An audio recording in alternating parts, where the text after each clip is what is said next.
Bismillahirrahmanirrahim. Alhamdulillahirabbil alamin. Wassalatu wassalamu ala asyrafil mursalin Sayyidina Muhammadin wa ala alihi wa sahbihi ajmain. Amma ba'du. Sahabat Indonesia yang kami hormati, berikut kita mulai kajian tafsir yang dikeluarkan oleh UII. Mari kita mulai dengan surat Al-Baqarah. Bismillahirrahmanirrahim. Alif lam mim dzalikal kitabul la raiba fihi hudal lil muttaqin. Di sini diterjemahkan Alif lam mim ini termasuk ayat-ayat yang oleh para ulama dianggap mutasyabihat. Artinya kita tidak boleh memaksakan maknanya. Kita cukup iman bahwa itu dari Allah Subhanahu wa taala. Ini termasuk ayat-ayat yang kita percaya bahwa ada makna yang diinginkan Allah, tapi kita tidak perlu menduga-duga apa sepersisnya makna itu. Dzalikal kitabul la raiba fihi, kitab ini tidak ada yang diragukan. Hudal lil muttaqin, petunjuk bagi mereka yang bertakwa. Sahabat Indonesia yang kami cintai, yang kami hormati, muttaqin dari kata kerja ittaqa yattaqi ittiqaan. Maknanya adalah menjaga diri. Ada 3 kelas muttaqin dalam terminologi para ulama, istilah yang dikeluarkan para ulama. 1, muttaqin orang yang menghindari perilaku syirik atau perilaku kekafiran.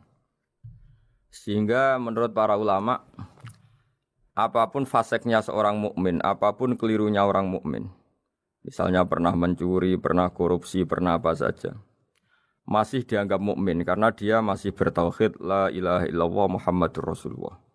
Ini muttaqin yang paling kelas pokok, kelas bawah.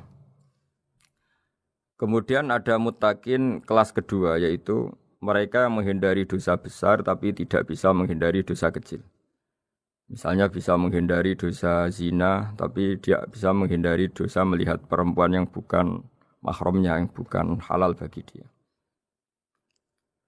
Ketiga muttaqin paling ideal yaitu menghindari dosa besar, juga menghindari dosa kecil, bahkan menghindari sesuatu yang tidak penting.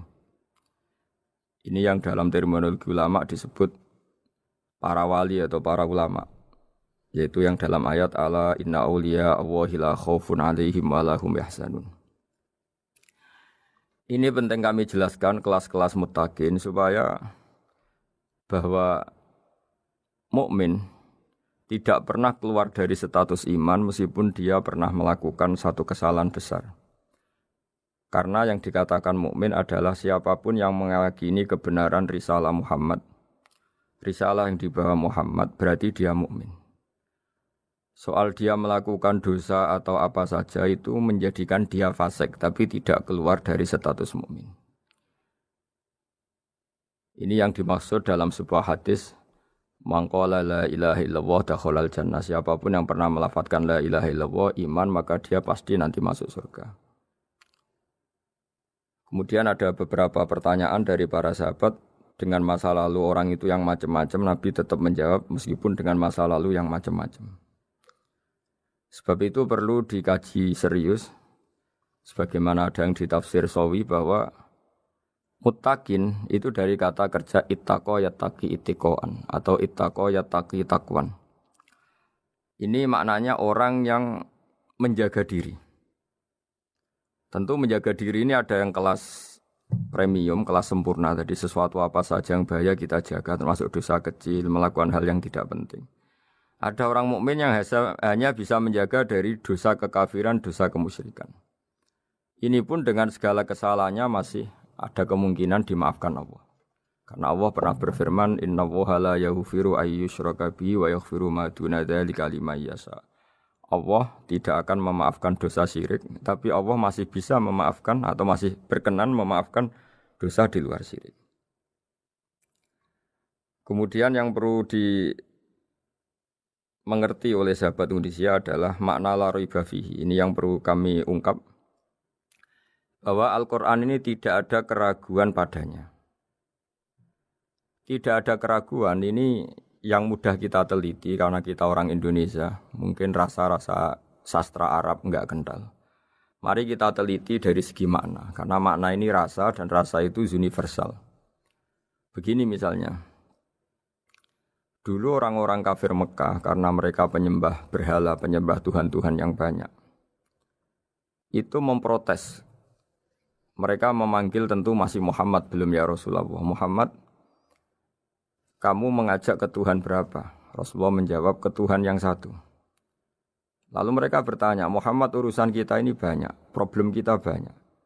Tuhan banyak saja tidak bisa menyelesaikan apalagi satu Tuhan. Ini yang diceritakan dalam sebagian ayat disebut, Aja'alal alihata ilaha wahida inna hadza lasyai'un ujab. Bagaimana mungkin Tuhan itu satu? Harusnya Tuhan itu banyak karena urusan kita banyak. Lalu Rasulullah dengan bimbingan Tuhan, bimbingan Allah mendatangi mereka, kemudian Nabi menjelaskan, Tuhan itu adalah ketua kalian, Tuhan itu adalah pimpinan kalian. Bagaimana kalau Anda jadi pembantu kemudian punya majikan banyak, punya penguasa banyak, punya tuan banyak, kemudian semua tuan-tuan Anda ini memerintahkan Anda dengan perintah yang beda-beda. Apa kalian mau punya majikan atau pimpinan yang banyak? Mereka menjawab tidak, Muhammad. Terus mereka akhirnya sadar bahwa problem Tuhan banyak itu tentu lebih sulit, lebih problem. Karena nanti perintahnya beda-beda, keinginannya beda-beda. Mereka akhirnya tersadarkan bahwa sebaiknya atau seharusnya memang Tuhan itu satu. Jadi Rasulullah SAW menjelaskan logika bertauhid itu dengan sekian variasi, dengan sekian logika. Kemudian Nabi kedua juga menjelaskan logika kompetisi. Kata Nabi yang karena bimbingan Allah diberi satu pengertian. Andai kan Tuhan itu 2 atau 3, kemudian berebut dalam tahta aras atau tahta yang di alam raya ini. Sebagaimana lazimnya para penguasa. Maka pasti ada yang menang, ada yang kalah. Dan yang kalah tentu gak layak sebagai Tuhan. Ini yang disebut wala ala ba'duhum ala ba'd. Tentu kalau Tuhan itu banyak, mereka akan berkompetisi, akan bertarung. Dan pasti pemenangnya ya satu, karena memang layak jadi Tuhan tetap satu. Sadarlah bahwa orang-orang kafir Quraisy, orang-orang kafir saat itu sadar pentingnya bertauhid. Ketiga, Nabi juga menjelaskan tauhid secara ilmu logika. Begini para pendengar. Kalau dalam teori ilmu tauhid yang agak jelimet dijelaskan begini. Jika ada 2 Tuhan, maka alam raya ini enggak menjadi alam. Logikanya adalah 2 Tuhan ini bisa kamu katakan sama-sama kuat. Ketika sama-sama kuat kemudian ingin menciptakan langit. Yang satu ingin menciptakan bumi, yang satu menolak menciptakan bumi misalnya. Atau yang satu ingin menciptakan langit, yang satu menolak ingin menciptakan langit. Kemudian ternyata bumi ini terbukti wujud. Logika awam adalah yang berhasil menciptakan bumi berarti Tuhan, yang gagal atau kudrohnya gagal, kemampuannya gagal tidak bisa menciptakan bumi, gagal menjadi Tuhan. Ini logika awam. Logika ini pun kita terima. Tapi kalau menurut logika ahli tauhid, ahli pakar-pakar logika, cara berpandangan begini. Ketika Anda mengatakan ada 2 Tuhan yang sama-sama kuat, kemudian terbukti yang satu mampu menciptakan bumi, yang satu tidak. Bahasa Anda mengatakan sama-sama kuat ini sudah batal dari awalnya, karena terbukti bahasa Anda salah, sama-sama kuat ternyata yang satu tidak mampu.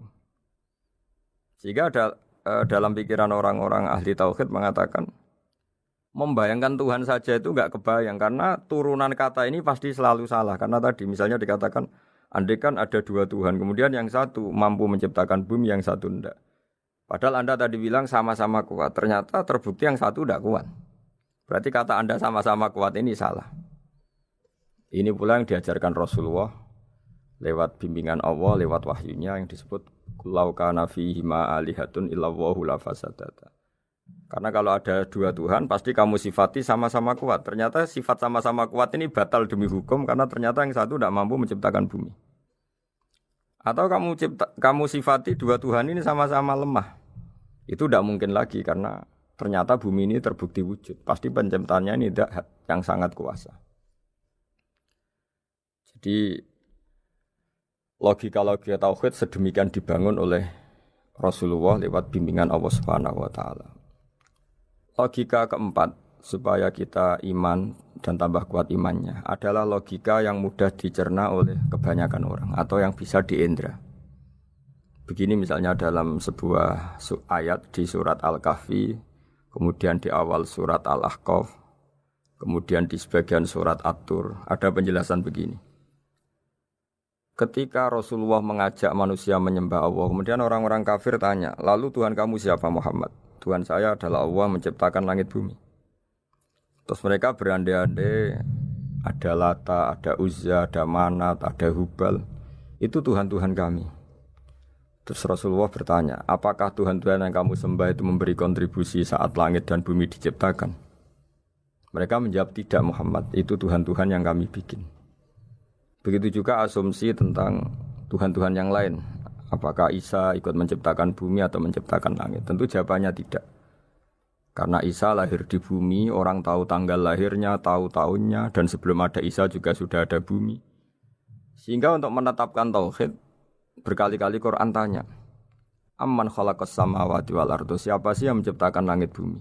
Siapa sih yang menurunkan air dari langit? Siapa yang mengatur ini, itu. Akhirnya mereka menjawab, itu semua Allah Muhammad. Begitu juga kemungkinan setan, misalnya setan itu fisik atau makhluk atau apa saja yang tidak kita lihat. Kemudian setan itu lewat rayuannya, lewat tipu dayanya ingin disembah. Kata Allah menjelaskan ini, ma asyadduhum khalqas samawati wal ardi wala khalqa anfusihim. Kamu tidak perlu takut sama setan atau apalagi menuhankan setan. Setan itu tidak yang punya reputasi menciptakan langit dan bumi. Bahkan setan tidak bisa menciptakan dirinya sendiri. Ini menjadi pengetahuan bagi kita betapa bagi pakar-pakar tauhid, ahli tauhid, ketika setan nyatanya diusir dari surga, itu pun versi mereka. Versi mereka pun mengatakan seperti kita bahwa setan itu diusir dari surga dan ya keluar dari surga. Kalau setan itu Tuhan, tentu diusir gak mau karena di surga itu nikmat. Ketika setan diusir dari surga ya keluar, dia juga jadi makhluk yang hina-dina. Berarti dia tidak punya kekuasaan bahkan pada dirinya sendiri.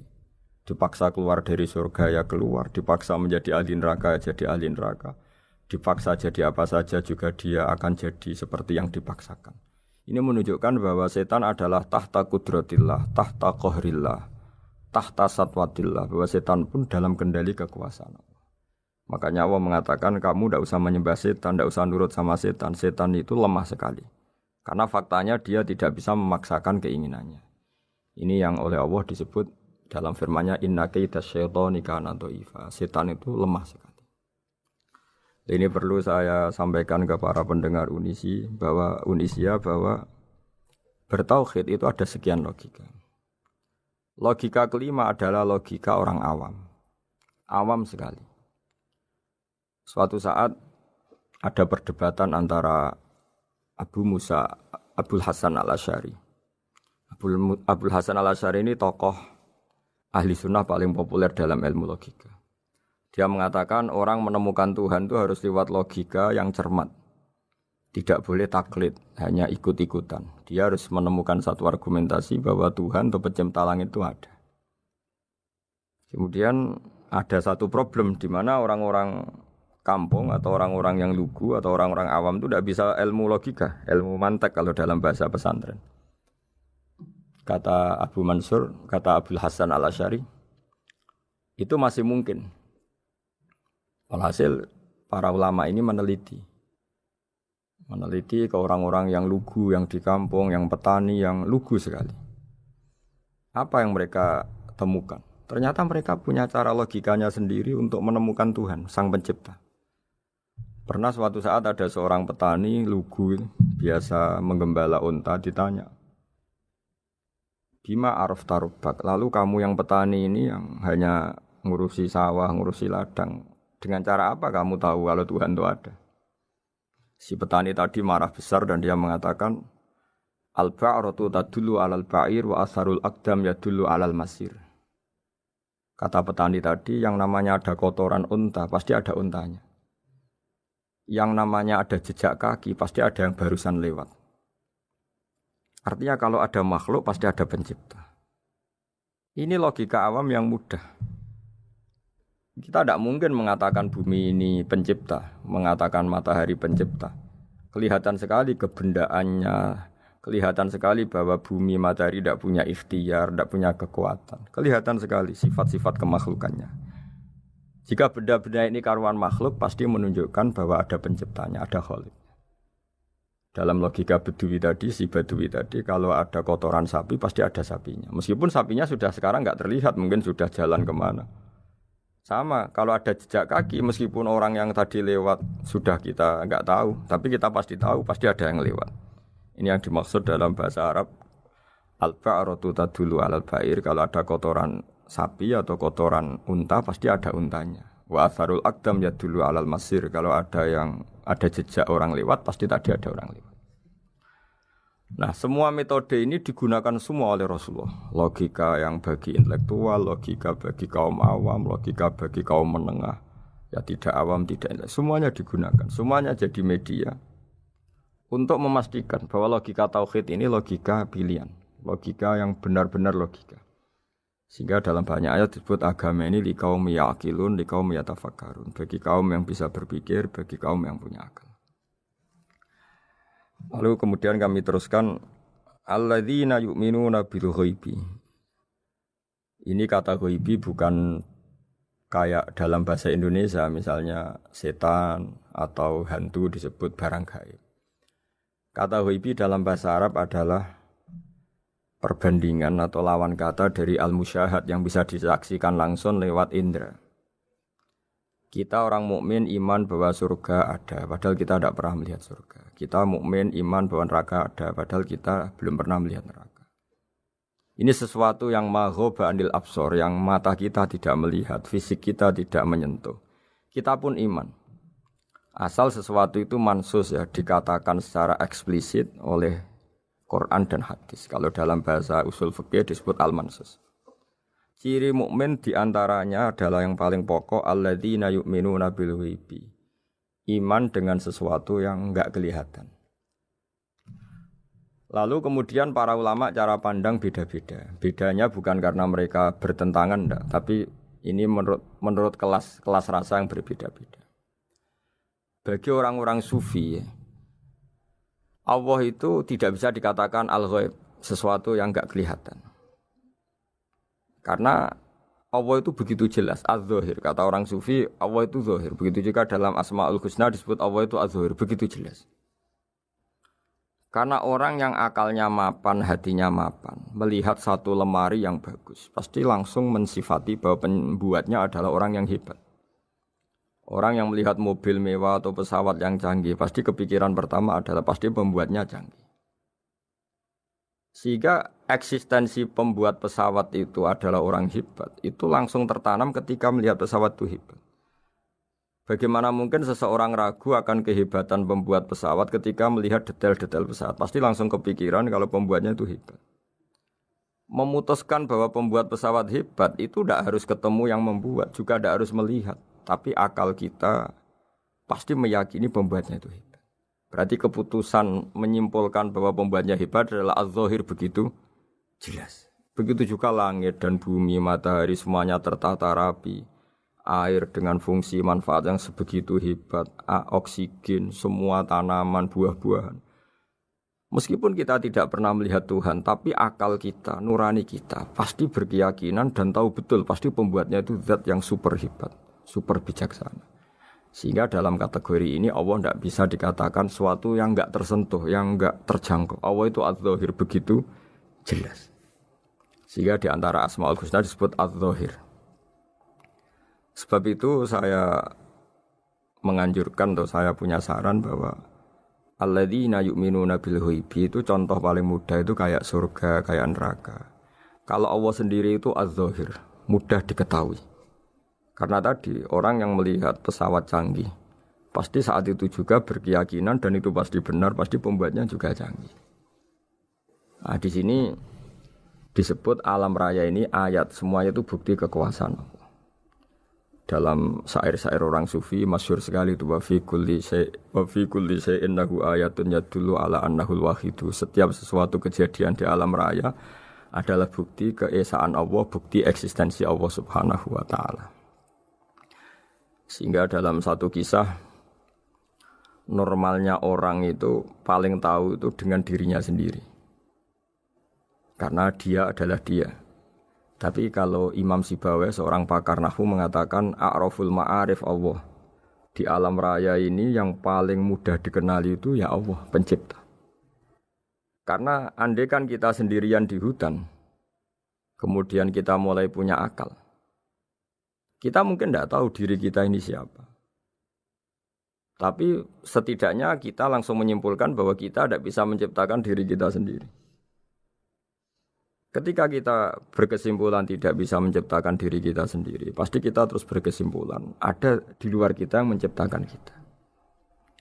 Nah, sebab itu kenapa sifat mencipta ini yang pertama kali dikenalkan oleh Allah kepada nabinya untuk dikenalkan kepada umatnya. Yaitu disebut Iqra bismi rabbikal ladzi khalaq. Muhammad, bacalah dengan nama Tuhanmu. Sifat Tuhan yang paling mudah dikenali oleh siapapun adalah sifat pencipta.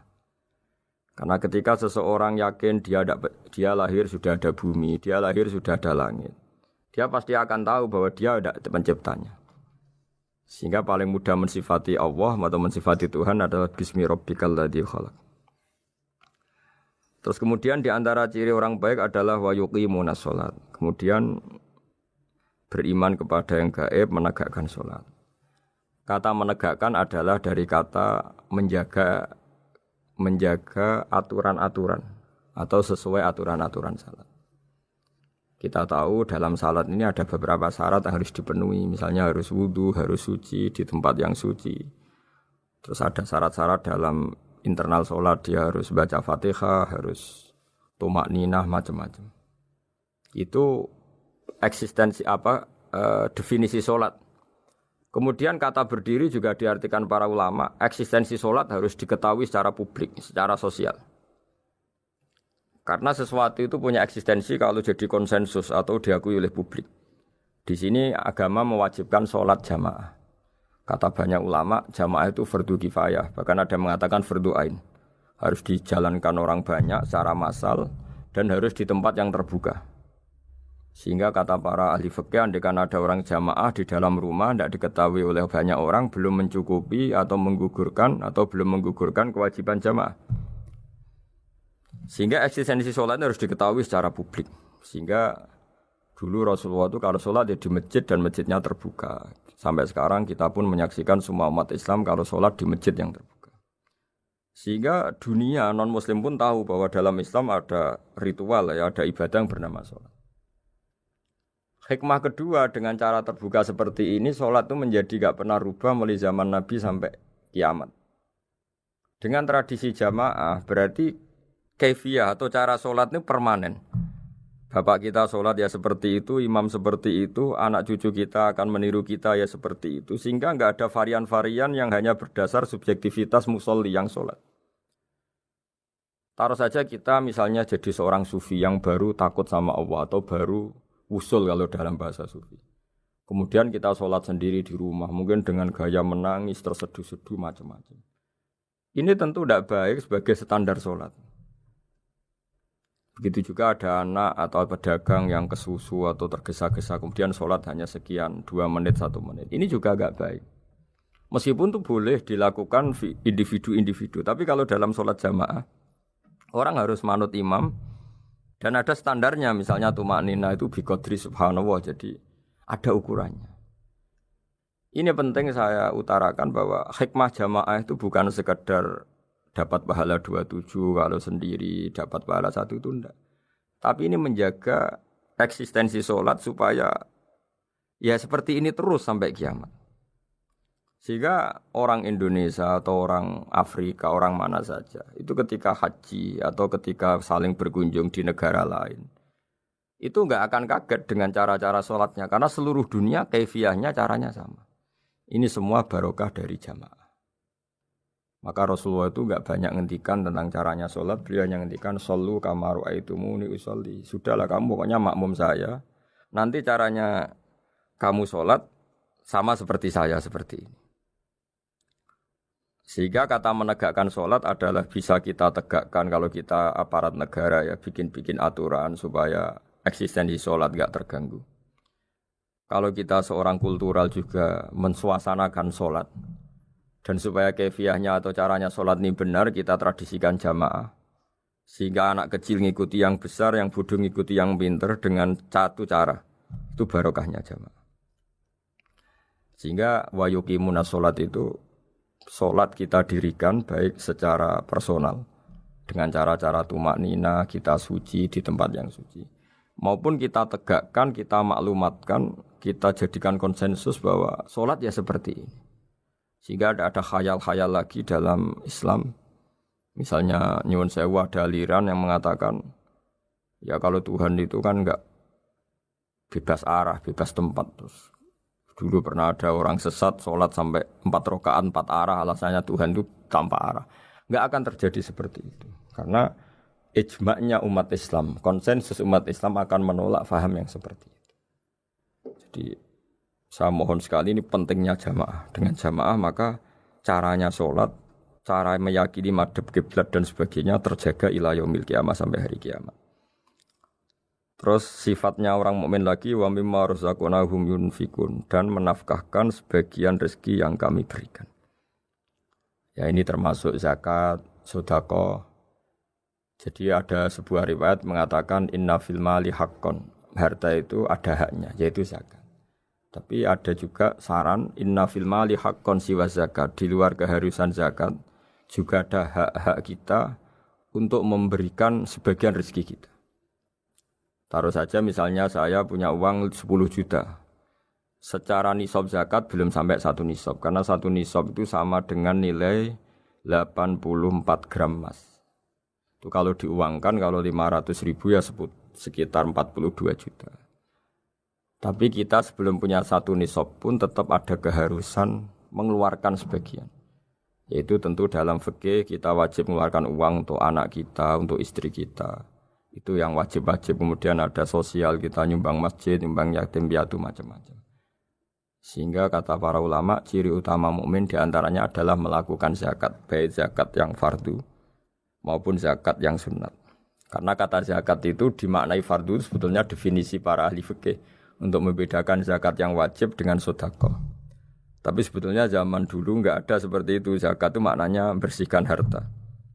Sedekah dari kata sedekah bukti benarnya iman. Jadi sedekah dari kata dari kosakata sedekah yasduqu sidqon, sesuatu yang membuktikan kita loyal itu disebut sodak. Kita nikah, mas kawin di bahasa Arab kan sodak dari kata sedekah juga. Kita bukti iman, loyal, kita sedekah. Bukti bahwa kita teman akrab disebut siddiq atau sodik. Kalau dalam bahasa Arab teman namanya juga sodik karena cara bertemanan secara benar, secara loyal. Sehingga wa mimma razaqnahum yunfikun ini ya memasukkan zakat yang dalam terminologi fikih yaitu zakat yang zakat al-wajibah atau zakat yang dengan makna lughat yaitu ya artinya asal membersihkan harta kita entah lewat zakat, sedekah, hadiah kepada orang-orang yang kita hormati semuanya juga masuk dalam definisi zakat atau wa mimma razaqnahum yunfikun. Kemudian sifat terakhir dari orang muttaqin adalah walladzina yu'minuna bima unzila ilaika wa ma unzila min qablika bil akhirati hum yuqinun ulaika ala hudam mir rabbihim wa ulaika humul muflihun. Di sini diterjemah mereka yang beriman kepada kitab yang kami turunkan kepadamu dan yang diturunkan sebelum kamu. Ini kata yang diturunkan sebelum kamu penting sekali karena ciri utama Nabi adalah dia tidak pernah beda dengan Nabi sebelumnya. Karena kebenaran tauhid pasti tunggal. Nabi-nabi dulu pasti mengajarkan tauhid, hanya menyembah Allah. Enggak mungkin Nabi berikutnya kemudian bikin ajaran baru dalam tauhid. Sehingga andaikan semua kitab Injil, Taurat itu masih versi yang orisinil, pasti enggak ada yang beda dengan Quran. Karena ciri utama kebenaran adalah iman dengan Quran dan iman kepada kitab yang diturunkan sebelum Al-Quran. Wabil akhirati hum yuqinun, mereka juga yakin akan datangnya hari akhir. Yaitu bisa disebut yaumul ba'ats. Terus ketika semua kriteria itu terpenuhi baru ulaika ala hudam mir rabbihim wa ulaika humul muflihun. Mereka itulah yang berada pada petunjuk Allah dan merekalah orang-orang yang berbahagia. Para pendengar sahabat Indonesia, semoga kajian ini bermanfaat. Dan ini mulai ayat 1 sampai 5 dalam surat Al-Baqarah, yaitu surat yang dalam tartibnya mushaf nomor 2 setelah Fatihah. Jadi kalau dalam ulumul Quran disebut ada surat yang berdasar nuzulul Quran, yaitu surat Iqra, kemudian Muddatsir. Ada urutan surat yang berdasar tartibul mushaf, yaitu yang kita punyai sekarang, yaitu Fatihah, terus Baqarah dan seterusnya.